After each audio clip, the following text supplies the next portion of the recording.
Good morning, all. My name is John Griebling. I'm with Itron, and just wanted to go ahead and get started here if folks want to come over. I'd like to kick things off just by making a couple comments, thanking UBBA for the Plugfest coordination this year, and also Burns and McDonnell for their project management of the activities, and a special call out to Daniel Allnut. So this is the AMI 2.0 Team 1 presentation for the Plugfest. And we have a number of speakers this morning. We had a large team of people in addition to Itron, including several vendor collaborators listed over here on the screen. Anterix with respect to spectrum and data analysis. Also Ericsson, Nokia, and Ubiik. And then we also had input from Xcel Energy and PG&E regarding some of the AMI 2.0 applications. So what you're going to learn today is about AMI 2.0. There's many AMI 2.0 applications and use cases, and we focused on 4 of them. Jan will be covering those in his section, as well as Carson. But the major takeaway from the activity, the activity included developing a traffic model, and then also operating a simulation, designing a simulation to simulate at scale these AMI 2.0 applications. And then thirdly, we did quite a bit of lab testing and gathered data from the devices and used that to corroborate the traffic model and simulation results. And we'll go through all that in detail. We specifically selected use cases that illustrate an aspect of AMI 2.0, and that is increases in data volume, increases in bandwidth requirements for these applications, and compared them to a couple different network architectures, and you'll have an opportunity to see those results and the comparison of the 2 different network architectures and so forth. With that, I'd like to hand it to Jan Forslo, who will be going through the results in more detail. Thank you, John, and welcome everyone here. So I'm going to take you through some of the summary of findings here. So we'll start with that to give you like a little bit overview of the results, and then we dig back into the use cases, and Carson will come up for that. We'll go through the traffic models, simulation results, and lab tests. And then we have a section on reflections and ideas sort of around what we have seen. And then I will have a number of our team members coming up to do that. And then we'll end just to give like a little bit of a market status overall for AMI 2.0. So first, like a summary of findings here. So we, actually, John Griebling here published this slide as part of an Energy Central special edition article that Anterix was sponsoring. And this one gives, over time, looking 20 years back and 20 years forward, the traffic patterns for AMI. And you can see here, like for a long time with AMI 1.0, the use case were pretty static. You know, it was meter to cache very much, and it stayed in the range of 0.5 up to 1 to 2 megabytes per month. Then as we started to work on AMI 2.0 and a little bit more related to grid edge control and intelligence, so the first portion was actually looking at monitoring, like monitoring of transformer load or understanding where is the device in terms of the grid location. Those were the first one, and we could start to see that we had sort of 2 patterns there. We had still a little bit of an increase in the red area, which is sort of traffic going to the head end. And then we had a start of what we call like logically a peer-to-peer communication, which were applications need to talk to each other in order to function and understand the overall situation. So that's sort of the first point that we are starting to understand. Like we have sort of two type of traffic types here in AMI 2.0, which we didn't have in AMI 1.0.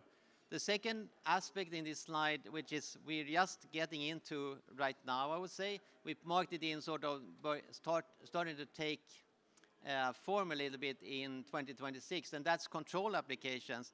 Actually, you're trying to then handle any overload situations and so on through the AMI 2 meter infrastructure. And that brings in, of course, increased traffic load, but also latency requirements like predictable latency from head-end to meter in order to execute those control commands. And then you can see we have like projections just going forward in the future on extending more traffic needs from the network. And that comes partly because this is AMI 2.0 meters are sort of based on an app model, so you would actually be able to come up, new applications can come up over time and be pushed out to the meters themselves. And also if you think of like that we would succeed to get to sort of transactional energy where sort of neighboring prosumers would actually sell and buy electricity, that would be sort of examples of things that would increase the traffic volume significantly. So with that as a backdrop, we looked at two different architectures. One which we were working on is on the left side, where we used PLT and specifically looked a lot at Cat M1 all the way to the meters and utilized that network infrastructure. And then we looked at an alternative architecture where we also used a big field area network, a private cellular field area network, but we complemented with a small neighborhood area network. And the idea there was to see, could we offload some of this kind of high volume of peer-to-peer traffic to that one. So those were two architectures we looked at. And if it's hard to say like there's one recommended architecture or not, like probably we'll see all flavors in the field eventually. But what we thought from this activity is that we had in AMI been largely a lot on the extreme. So we had deployed like large mesh networks with cell sizes of 1,000 or 5,000 meters per access point. Or we did like a Cat M1 direct to cell to the meter. And those were, we think, like a little bit extreme. And like when we look at what AMI 2.0 needs, which needs sort of a flattened last mile network for peer-to-peer, but not very deep, we were thinking more of that target and sweet spot architecture, more close to like a micro mesh style, that you have a smaller cells where you could manage the local peer-to-peer traffic, but still not make them big so that you could have predictable latency between head and a meter. And you can use this last mile technology as for managing sort of 100% of assets without making the very big investment in a lot of eNode Bs. And also, always sensitive with cellular is the longevity of equipment. So what you put in every device needs to stay at the rate case life. And we work a lot on private solutions, but often with a fallback or a fill-in with public cellular. And from that point of view, it's pretty nice to have it so that you have a two-tier and that the takeout points, even though they could be in the meter and so on, as micro APs, that they would be possible to replace one time in the rate case without breaking the rate case. So that, in short, is sort of a summary. And now I'm going to ask Carson here actually to take us through a little bit more in detail the AMI 2.0 use cases. Thank you, Jan. Question.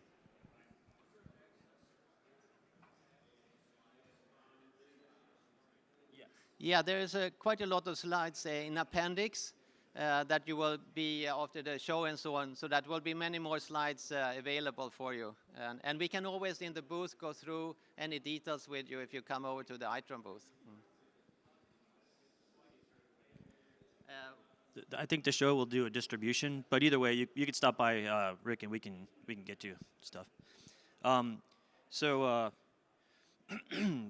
AMI 2.0 needs from a grid edge perspective. I think one of my colleagues put a good description yesterday when I was having a sidebar conversation where when we think about these capacity limitations, we were talking about data centers quite a bit yesterday versus what we're talking about at the edge of the grid. You can kind of compare a data center coming on the distribution as being chased by a rabid turtle. You know it's coming, you can plan for it. You know, don't get me wrong, there's still resources that you got to plan from a capacity perspective and a big investment. But when you look at the edge of the network, you look at distributed energy resources, you look at electric vehicles, you're playing whack-a-mole. You have no idea what's going to come on where and when because it's all tied to consumer behavior. And so the big gap that we have today and why we're driven to extend this technology to the edge is this gives the visibility to the utilities down to where the problem, where the load challenges lie, where the production from a renewable resource lie to the edge. And otherwise, the concept in terms of setting up automation and control is not a new one. In fact, utilities have been doing substation automation and distribution automation for decades, but we're basically taking this technology and embedding it at the edge so that we could better manage those resources and those problems where they reside, which is basically tied to consumer energy usage behavior or production behavior. So from an application perspective, certainly we're going to focus on these red applications, which are location awareness, which helps us identify how things are electrically connected. And then the active transfer load monitoring and voltage monitoring, which are obviously critical for us to make decisions from a capacity management perspective at the edge.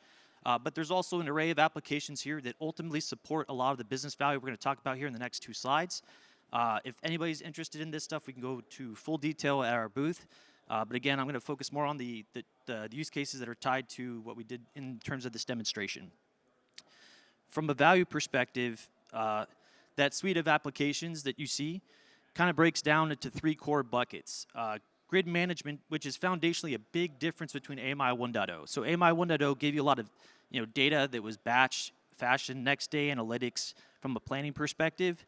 When you think about that big orange bucket there, grid management ties to that level of automation that you can embed in the meters themselves to take action.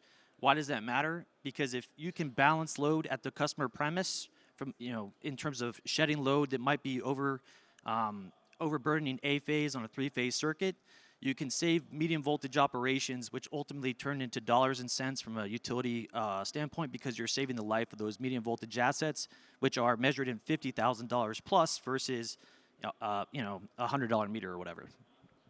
The other consideration is the resolution of data drives for dynamic energy flow or power flow studies, better planning exercises, and certainly from a customer impact perspective, if you truly understand the behaviors and the techniques and the way that your consumers are engaging with the system, you can better incentivize them to coordinate with your operations to optimize the capacities that you have and or also support power quality challenges that might be impacted by their assets.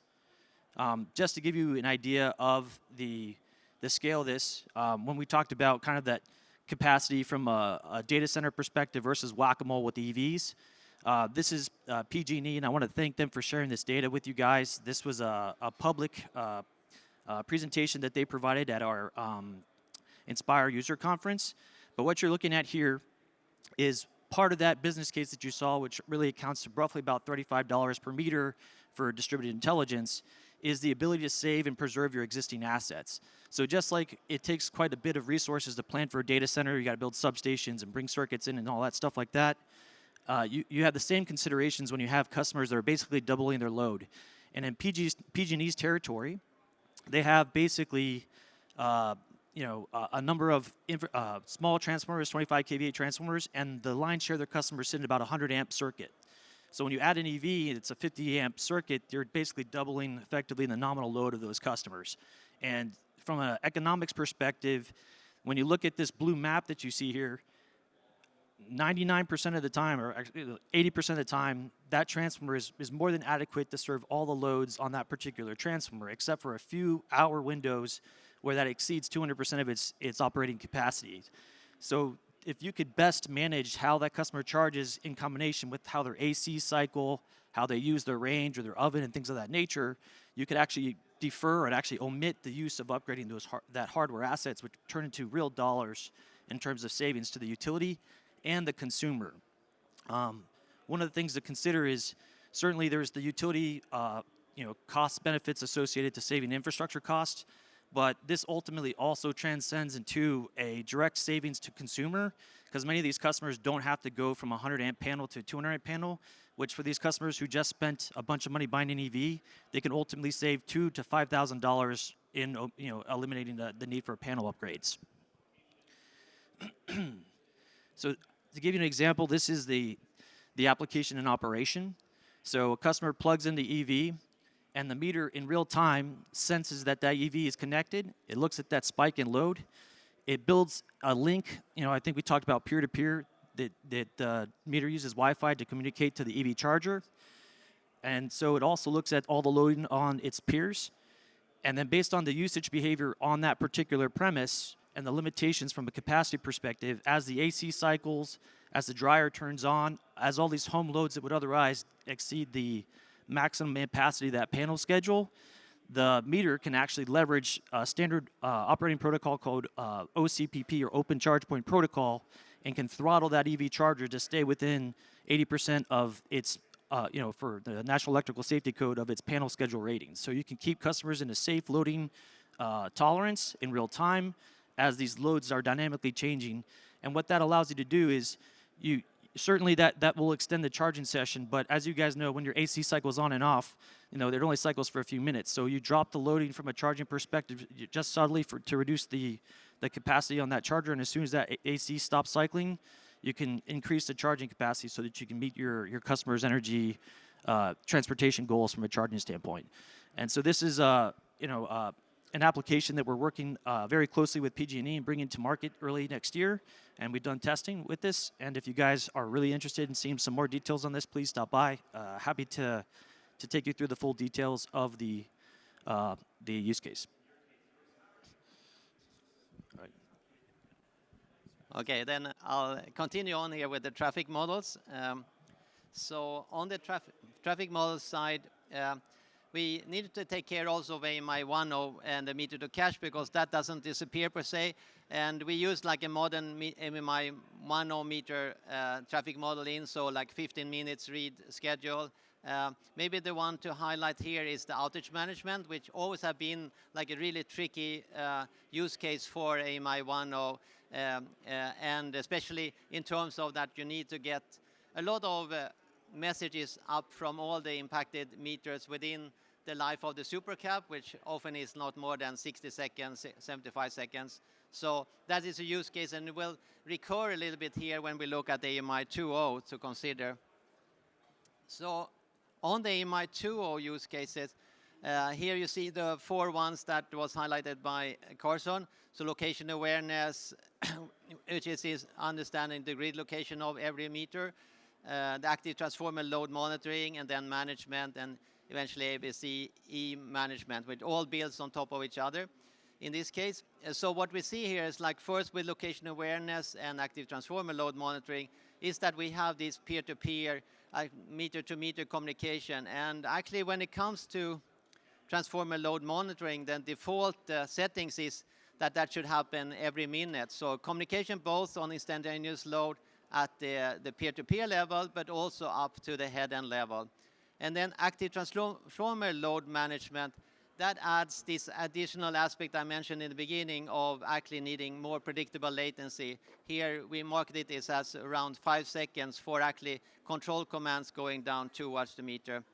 And then actually VC management doesn't add so much load on the field area network and so on as it does in the communication behind the meter. So there is really strict requirements on sub-second communication to the EV charger. And if you have apps and so on built communicating through a head-end portion, then you also need to consider that you have reasonable delays, like we wrote 1 to 2 seconds here for responding up to the apps in terms of changes in the charge rate and the time for full charge. So this input led to this graph here, where you have the traffic model results. On the left side, I should say first, we had to make simplification, so we model everything with a meter to transformer ratio of 7 to 1. So, and we, in order to be able to be agnostic to any architectures, we didn't use any broadcast. We did map everything to unicast. So that could, there's optimization possibilities, if I say so, in this.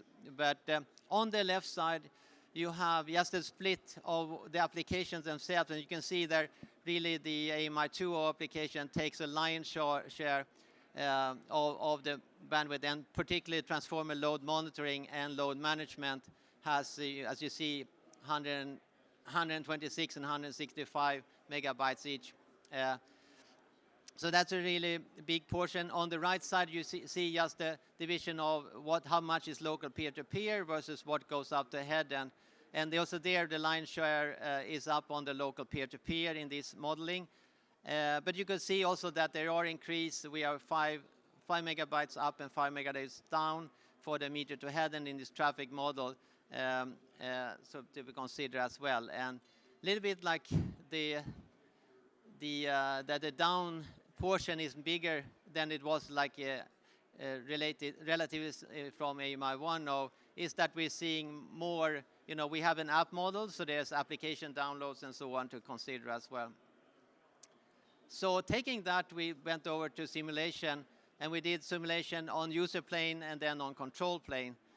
So we used a tool from EDX Wireless called Signal Pro for the simulation, and it allows us to also add in traffic model data for user planes. So we added in, then transferred over the megabytes per month that we saw in the traffic models into megabits per second.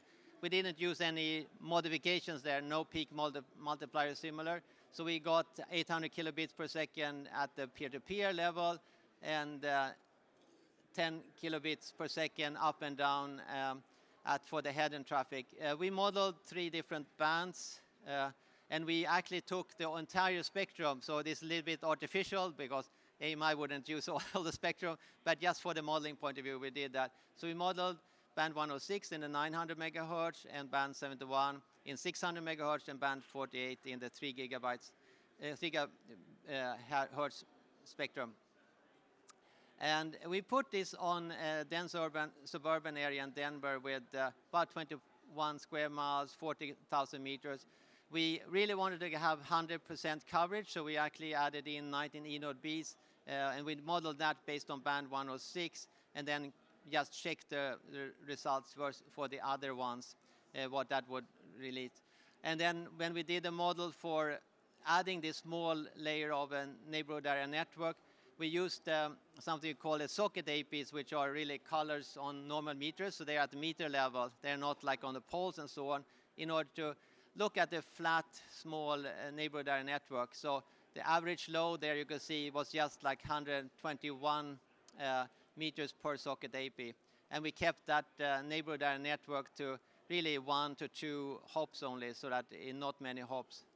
So the results for first the fan only, the architecture where we brought primarily Cat M1 all the way to the meters, we actually, with this load that we had, the traffic load, we overloading those sectors, regardless if we have 2 or 3 Cat M1 channels to use. You can see Cat 4 actually fits within the budget, but in general, Cat 4 has not been used lately for metering, and that comes a little bit from more the public network sector, but it is a question of the longevity of Cat 4 in the public networks versus Cat M1, which is part of 5G. So that is probably the biggest one. Other aspects is, of course, the cost for the modem, which is 3 times, and sort of 10 to 15 dBm link budgets comparatives to Cat M1, so loss of that. With the fan plus NAN, so just getting, if you can, with the NAN handle the peer-to-peer traffic, you can really, as we saw from the traffic model, reduce a lot of the traffic that needs to go actually to the head end. So we are within 1% of the capacity. Very reasonable to see that it does allow for a lot of other use cases on the private LTE. And the local peer-to-peer traffic is handled with things like direct meter-to-meter comms and PLC broadcasts to make it as efficient like from the toolbox you can have in order to get that working. So I would say control plane is actually a little bit more complicated to manage and so on. So we had this experience already from outage notifications in AMI 1.0, where we, in principle, in a minute need to get a notification out from all the meters under the sector often. And now, just taking one use case like transformer load monitoring, we would have this going on all the time. And there is sort of limitations with Cat M1 and really cellular because there's a lot of control signaling to get up and establish an RC channel or connection. So roughly the limit is about 1,000 devices per minute here if you have a 500 byte message as in this transformer load monitoring. So we are a little bit limited there, and if we would put the peer-to-peer traffic or really any directly communication from every meter to the head end, we would run over that limit as you see on the peer-to-peer traffic portion. And one way to work around this one is to utilize so that only 1 meter out of the transformer group, for example, would communicate. And we call that a spokes meter, but then you get into more reasonable numbers. And even more reasonable is if you're looking at the takeout point itself, that could be aggregating further a little bit. So this one is important to study, and we think that could be studied more, the control plane. The lab test results, so we were working hard to get the lab up. We got running with Ubiik and with the Amerisoft simulator and the public carrier for RAN and core, and 2 of the application, location awareness and active transformer load monitoring. We'll continue working and getting our Nokia and Ericsson RAN and core up, as well as the 2 other applications here. And from this one, doing the test with the 2 applications here, we got the lab test results on top there, and then we just give for reference the model results below. And they are directionally aligned, but you would think first, oh well, it's not exactly the same. And some of the explanations, like we only have 2 applications here in the lab test results versus 4, makes the more reasonable understanding that they are closer to each other, the lab and the model for the peer-to-peer. And then we do realize that we had like full meter programs running at 5 minutes read schedule. And we had an app download. So that actually added a bit more than would be normal in the head-end traffic. Because as you see there, we had actually in the lab test more megabytes than we had in our large-scale traffic model. We did realize, though, this was very good. We saw that we ran actually with AX on all the 1-minute updates to the head end, and those are the things that we could remove and make simpler. So just another view of the lab results, almost the same. This was just looking at AMI 1 versus AMI 2.0, and here you can see that in both cases the AMI 2.0 takes quite a large part of the traffic, both in the lab and the model, then same caveats as before here. So now we're going to go through sort of reflections and ideas also from all the team members on the results. And I'll just start a little bit quickly from Itron, what we reflect, and this was a very good exercise. I think John and I feel like it has been very good for us, our team, and got good feedback. So our conclusion is like, we have this quite frequent peer-to-peer communication, and this is new versus AMI 2.0, and we need to think about how to manage that. And definitely like some type of NAND component and neighborhood network, and not saying exactly, it could be very different ways that you can implement it, but be able to offload is very helpful. We also should recognize that we have almost a 10x increase in head-end device to head-end traffic. So we definitely need to consider that in our modelings and designs. And the predictable latency, which we, in both architectures, even in the right architecture, we try to avoid many hops and so on in order to have as stable and predictable latency as possible between the head end and the meter. And then the behind the meter comms probably wasn't studied too much in this work, but it is a very critical one. Like we have sub-second requirements for some of the use cases in order to connect to the EV charger or the inverter in order to manage load.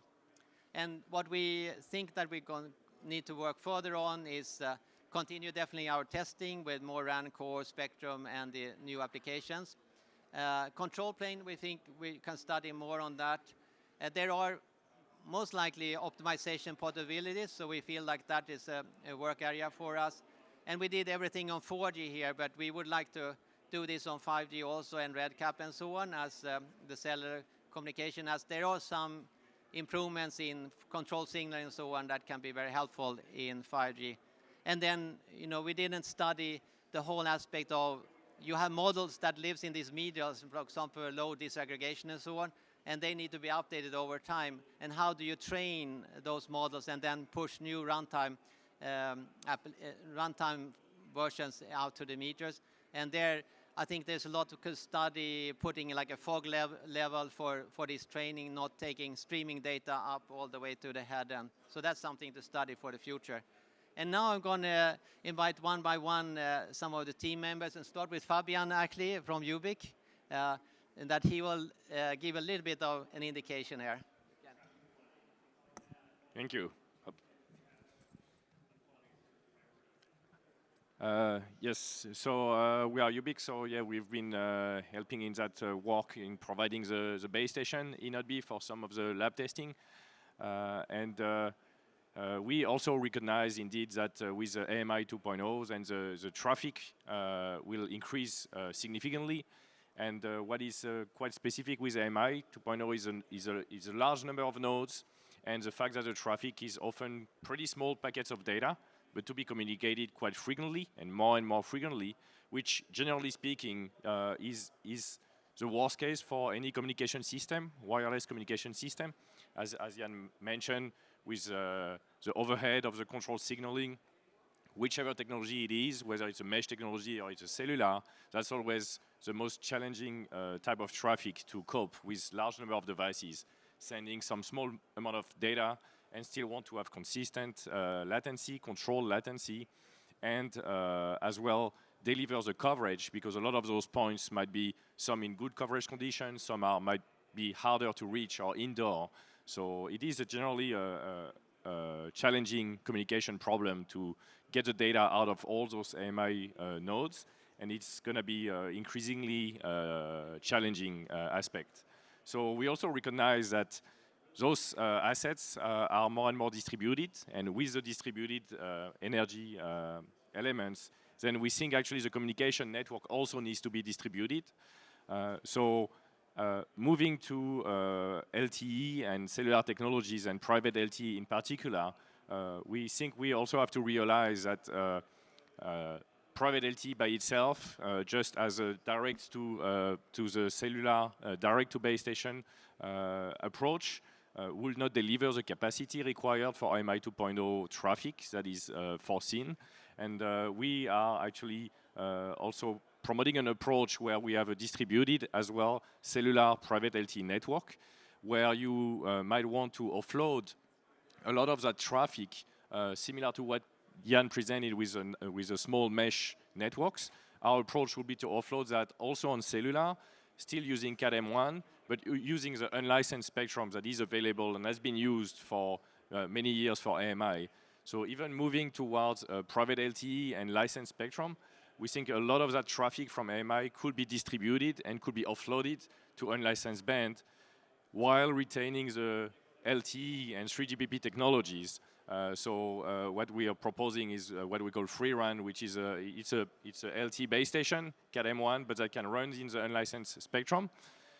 It could potentially use your private licensed spectrum as well as a backhaul, but it allows you to offload the traffic at a more local level and still retaining the LTE characteristic, meaning the devices could connect directly to the cell or could connect to those more distributed base stations. So that's another approach to do the, I would say, field area network and the neighborhood area network, which is, we think, the only approach to cope with that traffic, just like Jan presented, with a more localized traffic that may not have to go all the way to the head-end system.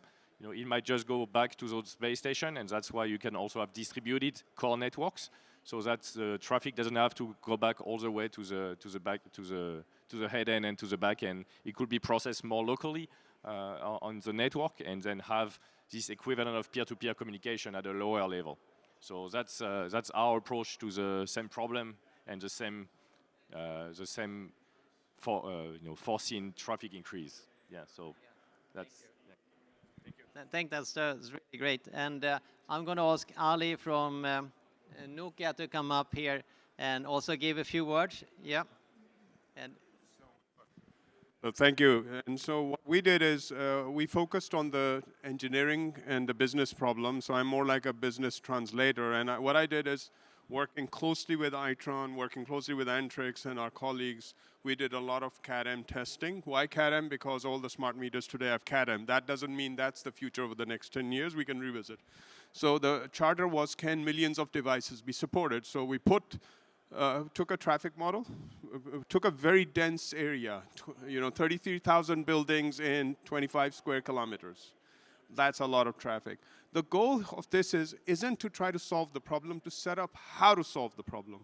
What a modeler in the LTE 5G world needs to do, who is trying to build a solution here, and that, first of all, there's been a lot of discussion on architecture. I decided from Nokia, just stay away from that architecture discussion. What we did is we took the toughest possible environment, 33,000 buildings in 25 square kilometers, put in 3 eNode Bs. We assumed 3 megahertz spectrum. We can assume more. We stuck with 3 bandwidths, 1.4, 3, and 5. The message is that if we can keep this device per cell, so device per sector around 1,000, we're okay with the AMI 1.0 for sure, which is the old traffic model. And what is a traffic model? There are just 2 things you need. What's the size of the packet, and what's the frequency? So this is an oversimplification, but it lets you think how to think. And we don't need anything else. I don't need monthly traffic. I just need to know what's the size of the packet and what's the frequency. As you can see, as you go to AMI 2.0, it goes from say a megabyte of uplink traffic a month to 15 megabytes. It can be even higher, they say. But let's stick with that. And what we saw is that if you go from this magic number of 1,000 devices per cell, you get into a red territory. And we need and what are the capacity optimization techniques? These are very well known. Cell split, dual band, and then, of course, for the latency, edge compute and low latency. Work to continue. With that, I'll pass it on. Thank you for the opportunity, Itron, and of course, Burns and Mac. Thanks, Ali. And I want to try to get Gautam here from Ericsson also, that we have some other good ideas. Thanks, Jan. Gautam Talgeri from Ericsson. I thought I'll address the architectural aspects here. There is some correction that needs to be on the bottom right corner, but I'll get to that.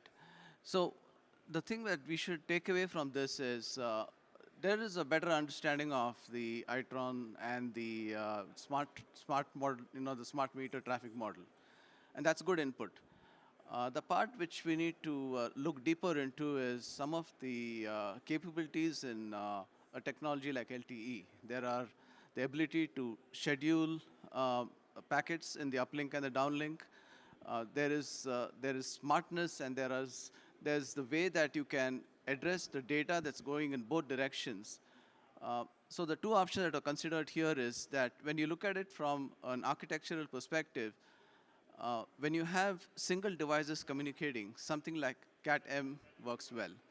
When you're using a gateway approach to consolidating data from a lot of meters and then sending it in one pipeline towards the network, then thinking has to change, because now you're thinking of bigger pipelines, and that's where CAT1, CAT4 come in.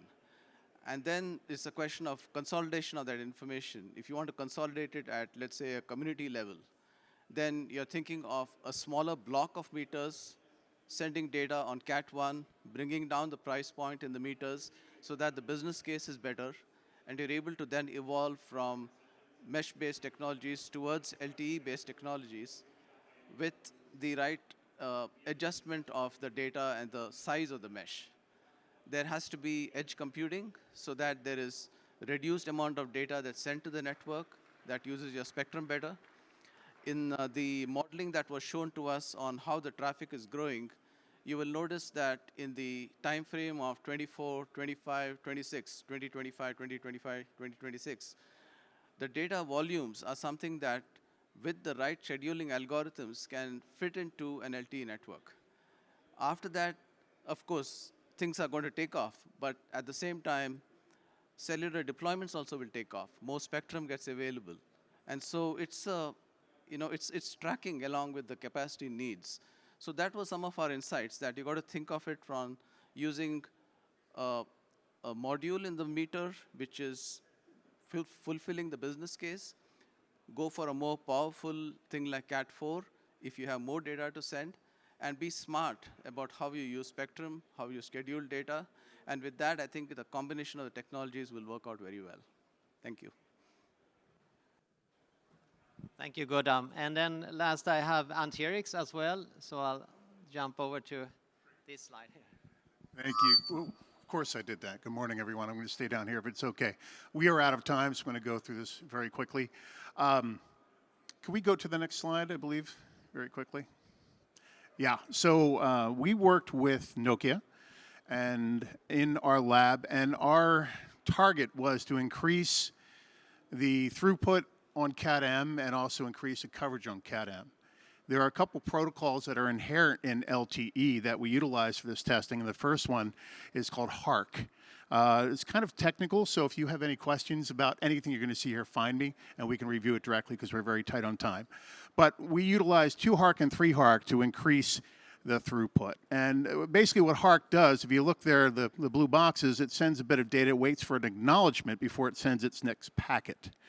And 2 HARC all the way up, I think, to 64 HARC, you actually send to get your acknowledgements, then 2 more. It's more efficient use of your spectrum and your channels.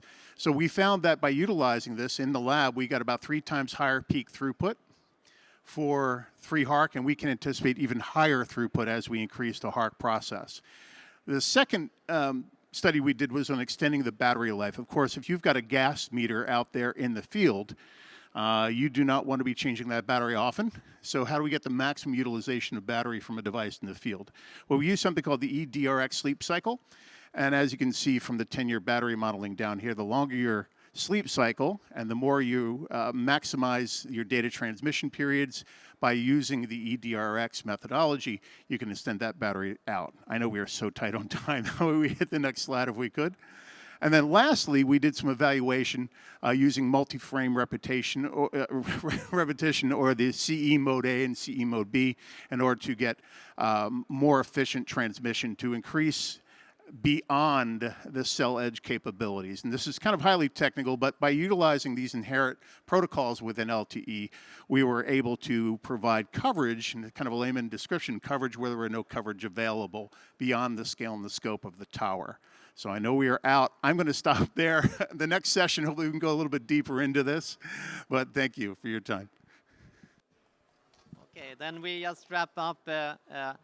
Just for market status adoption, I would say like we are still in sort of early adopter status, even though this activity is both from us and LNG and so on has been going on for probably 7 to 8 years. So there are quite a few meters that have these app models and so on right now, maybe around 12 million. And there's starting to be more and more apps going out, like 9 million licensed here for Itron and probably similar for LNG.